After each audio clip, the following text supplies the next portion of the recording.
بولتی کتابیں، طوطا کہانی، سید حیدر بخش حیدری کی لکھی ہوئی ایک داستان جو کہ سنسکرت سے ہندی میں ترجمہ کر کے لکھی گئی۔ انگریز جب ہندوستان آئے تو انہوں نے یہاں پر فورٹ ولیم کالج قائم کیا، جس کا مقصد ایک نئی زبان کی ترویج تھا، جسے بعد میں اردو کا نام دیا گیا۔ اصل میں تو اس کی دو بنیادی وجوہات تھیں۔ ایک تو یہ کہ انگریز کو یہاں آ کے زبان کا مسئلہ درپیش تھا۔ وہ ایک ایسی آسان زبان چاہتے تھے جس سے وہ ہندوستان کے تمام مذاہب کے جو لوگ تھے، تمام زبانوں کے لوگ تھے، ان سے رابطہ کر سکیں۔ اس لیے انہوں نے ایک ایسی زبان منتخب کی جو کہ ہندوؤں، مسلمانوں، سکھوں، عیسائیوں اور دیگر مذاہب کے لوگوں کے لیے مشترکہ طور پہ قابل قبول ہو۔ اس لیے کہ عربی خالصتاً مسلمانوں کی زبان تھی، فارسی اس وقت کی حکمرانوں کی زبان تھی جس کو وہ ختم کرنا چاہتے تھے تاکہ ہندوستان کی جو سیاسی اہمیت ہے ان کے لوگوں کی اس زبان کی، اس کو ختم کیا جا سکے۔ سنسکرت ہندوؤں کی زبان تھی اور اس کو مسلمان قبول نہیں کر رہے تھے، اس لیے درمیانی راستہ نکالا گیا اور اردو زبان کو جو ہے وہ رائج کیا گیا، جو آگے چل کر ہندوستان کی ایک بڑی زبان بنی۔ تو یہیں فورٹ ولیم کالج میں حیدر بخش حیدری ملازم ہوئے اور انہوں نے سنسکرت کی ایک قدیم جو داستان تھی اس کا ترجمہ کیا۔ آج ہم آپ کو اسی ترجمے کا جو ہے وہ ریڈنگ ہم آپ کو کریں گے۔ یہ آڈیو بک کا سلسلہ ہے جس میں آپ مختلف کتابوں کو سنتے رہیں گے۔ تو آج طوطا کہانی کی پہلی قسط یا پہلی ریڈنگ۔ اگلے دولت مندوں میں سے احمد سلطان نام ایک شخص بڑا مالدار اور صاحب فوج تھا۔ لاکھ گھوڑے، 15 سے زنجیر فیل اور 900 قطار بار برداری کے اونٹوں کی اس کے در دولت پر حاضر رہتی تھی، پر اس کے لڑکا بالا کوئی نہ تھا کہ گھر اپنے باپ کا روشن کرتا۔ اسی بات کا اس کے دل پہ تھا داغ، نہ رکھتا تھا وہ اپنے گھر کا چراغ۔ اسی واسطے صبح و شام خدمت میں خدا پرستوں کی جاتا اور ان سے درخواست دعا کی کرتا۔ غرض تھوڑے دنوں کے بعد خالق زمین و آسمان نے ایک بیٹا خوبصورت مہر چہرہ ماجبین اسے بخشا۔ احمد سلطان اس خوشی سے گل کی مانند کھلا اور نام اس کا میمون رکھا۔ کئی ہزار روپے فقیروں کو بخش کر سجدہ شکر کا بجا لایا اور یہ بیت پڑھنے لگا: تجھے فضل کرتے نہیں لگتی بار، نہ ہو تجھ سے مایوس امیدوار۔ اور 3 مہینے تلک شہر کے امیروں، وزیروں، داناؤں، فاضلوں، استادوں کی ضیافتیں کی، کشتیاں بازوں کے آگے رکھیں اور اکثر کو خلعتیں بھاری بھاری دیں۔ جس وقت وہ لڑکا 7 برس کا ہوا، واسطے تربیت کے ایک استاد دانا و کامل کو سونپا۔ کتنے ایک دنوں میں الف بے سے لے کر گلستان، جامع القوانین، ابو الفضل یوسفی، رقعات جامی تلک پڑھا، بلکہ علم عربی کو بھی تحصیل کیا اور قاعدہ نشست و برخاست، مجلس سے بادشاہی کا اور طریقہ عرض معروض کا ان سے سیکھا۔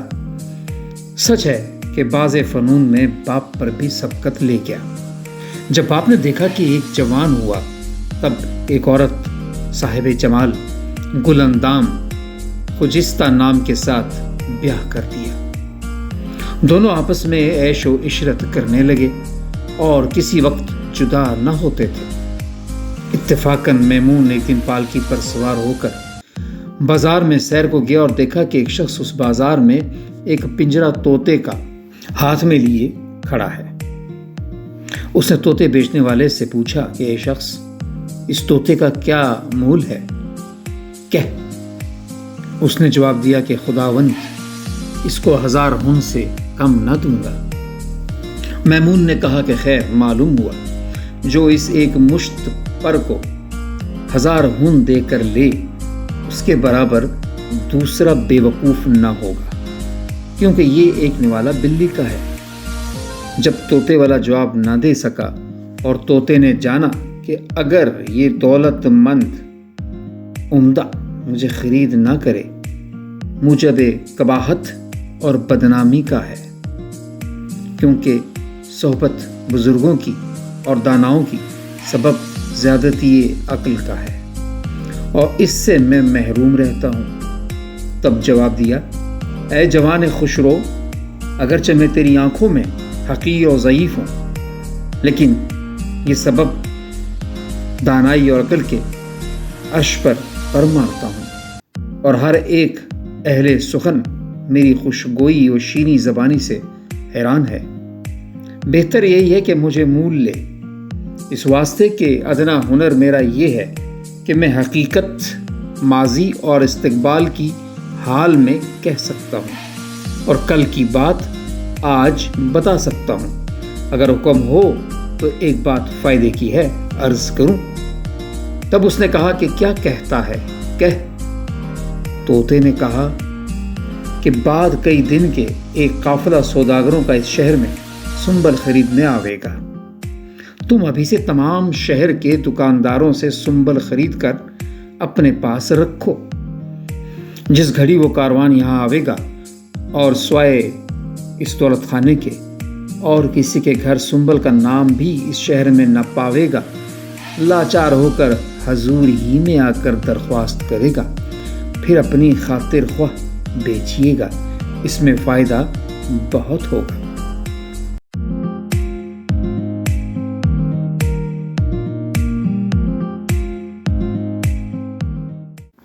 اور اب آج کی جو ریڈنگ تھی اس میں چند مشکل الفاظ کے معنی طلباء و طالبات کی آسانی کے لیے۔ خجستہ اور میمون دونوں کا ایک ہی معنی ہے، یعنی مبارک، نیک اور خوشخبری دینے والا۔ ہن پرانے زمانے کا سکہ یا دولت، خاص طور پر دکن کے علاقے میں جو پرانی کرنسی تھی اس کو ہن کہا جاتا تھا۔ بار اردو میں بھاری کے معنی میں بھی آتا ہے، اور بعض اوقات جیسے اس شعر میں جو یہاں آج پڑھا گیا اس میں یہ تھا کہ اس میں کوئی مشکل نہیں ہوتی، دیر نہ ہونا، یہاں بھی بار استعمال ہوتا ہے۔ اگلا لفظ فیل یعنی ہاتھی کو فیل فارسی میں کہا جاتا ہے، اور یہ فارسی میں سے اردو میں یہ لفظ آیا ہے۔ کشتیاں، یہاں جو کشتیاں لفظ استعمال ہوا ہے، ایک کشتی تو آپ واقف ہی ہیں جو کہ پانی میں چلتی ہے، لیکن یہاں کشتیاں بمانی جس کو ہم آج کل کی زبان میں انگلش میں ٹرے کہتے ہیں، تشتری کہتے ہیں، جو کہ کشتی کی شکل کی ہوتی ہے، یعنی جب بہت سے مہمان ہوں اور کافی کھانا یا کھانے کی چیزیں ان کے سامنے رکھی جائے تو وہ اس کشتی میں سجا کر رکھی جاتی ہے۔